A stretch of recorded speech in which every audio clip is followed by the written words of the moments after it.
Hello guys, അപ്പോൾ ഇന്ന് നമുക്കൊരു ഗെറ്റ് റെഡി വിത്ത് മീ ആയാലോ? ഇതാണ് എൻ്റെ ഔട്ട്ഫിറ്റ്. ഞങ്ങൾ വെറുതെ ഔട്ടിങ്ങിന് പോവുകയാണ്. ഇതാണ് എൻ്റെ ഔട്ട്ഫിറ്റ്. ആൻഡ് ദെൻ ഫസ്റ്റ് ഞാൻ ടോണറാണ് യൂസ് ചെയ്യുന്നത്. ഞാൻ ഇതിൽ യൂസ് ചെയ്യുന്ന എല്ലാ പ്രോഡക്ട്സിൻ്റെയും ലിങ്ക് ഞാൻ ഡിസ്ക്രിപ്ഷനിൽ കൊടുത്തേക്കാം.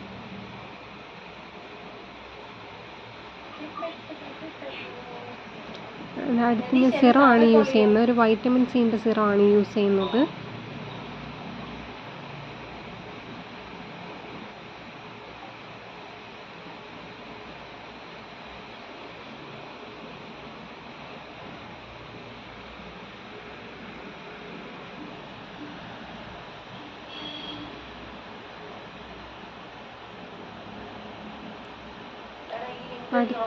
അടുത്തത് ഞാൻ ഒരു മോയ്സ്ചറൈസറാണ് യൂസ് ചെയ്യുന്നത്.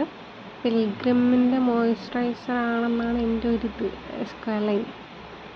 അപ്പം ഞാൻ ഇതിൻ്റെ എല്ലാ പ്രോഡക്ട്സിൻ്റെയും ലിങ്ക് ഞാൻ ഡിസ്ക്രിപ്ഷനിൽ കൊടുത്തേക്കാം. ഇതൊരു ജെൽ ടൈപ്പ് പോലത്തെ മോയ്സ്ചറൈസറാണ്.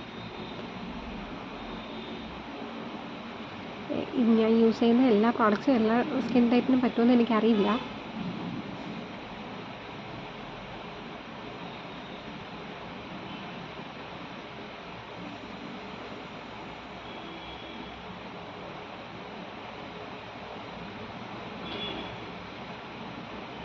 നെക്സ്റ്റ് ഞാൻ യൂസ് ചെയ്യുന്നത് സൺസ്ക്രീനാണ്.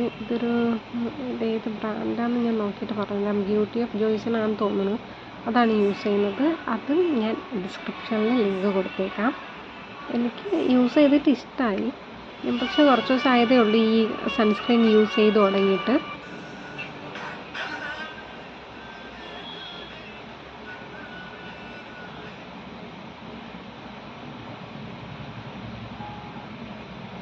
ഞങ്ങൾ പെട്ടെന്ന് റെഡിയാവുകയാണ്. പെട്ടെന്നാണ് പ്ലാൻ ചെയ്തത്. പിന്നെ ഇത് ഒരു ക്രീമി കോമ്പാക്റ്റാണ്. ഇതെനിക്ക് ഭയങ്കര ഇഷ്ടമുള്ള സാധനമാണ്. മീൻസ് നമുക്ക് ഫൗണ്ടേഷൻ ഒന്നും യൂസ് ചെയ്യണ്ട, പെട്ടെന്ന് വെറുതെ ഇങ്ങനെ എടുത്തിടാം. പിന്നെ ഞാൻ ജസ്റ്റ് കോമ്പാക്റ്റ് പൗഡറും കൂടെ യൂസ് ചെയ്യുന്നുണ്ട് കണ്ണിൻ്റെ അവിടെയും കഴുത്തിൻ്റെ അവിടെയും. ഞാൻ മുഖം ഫുള്ള് യൂസ് ചെയ്യാറില്ല കോമ്പാക്റ്റ് പൗഡർ.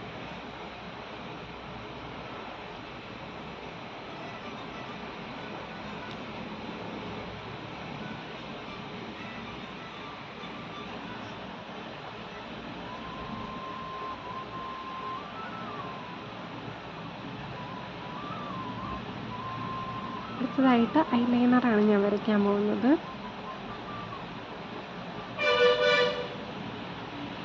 ഐലൈനർ വരച്ചിട്ടുണ്ട്, കാജലും ഇട്ടിട്ടുണ്ട്. Then mascara.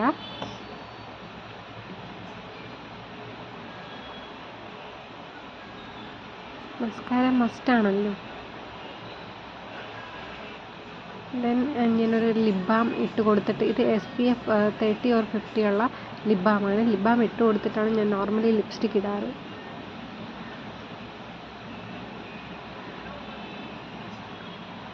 ഇത് വിഷ് കെയറിൻ്റെ ലിപ് ബാമാണ് കേട്ടോ. ടിൻറ്റഡ് ലിപ് ബാമല്ല, നോർമൽ ലിപ് ബാം. ഇത് ഒരു ഗ്ലോസി ലിപ്സ്റ്റിക്കാണ്, നല്ല ഷെയ്ഡാണ്. മിക്ക സ്കിൻ ടോൺസിനും ചേരുന്ന ഒരു ലിപ്സ്റ്റിക്കാണ്. ഈ ലിപ്സ്റ്റിക്കിൻ്റെ ലിങ്ക് ഞാൻ ഡിസ്ക്രിപ്ഷനിൽ കൊടുത്തേക്കാം. ഞാൻ തലയിട്ടാൻ പോവാണ് ഗൈസ്. ഓക്കെ, തലയിട്ട് റെഡിയായി. ഒരു വാച്ച് ഇട്ട് കൊടുത്തിട്ടുണ്ട്. ഇതാണ് എൻ്റെ ഔട്ട്ഫിറ്റ്. അപ്പോൾ പോയിട്ട് പിന്നെ കാണാം. Okay, by.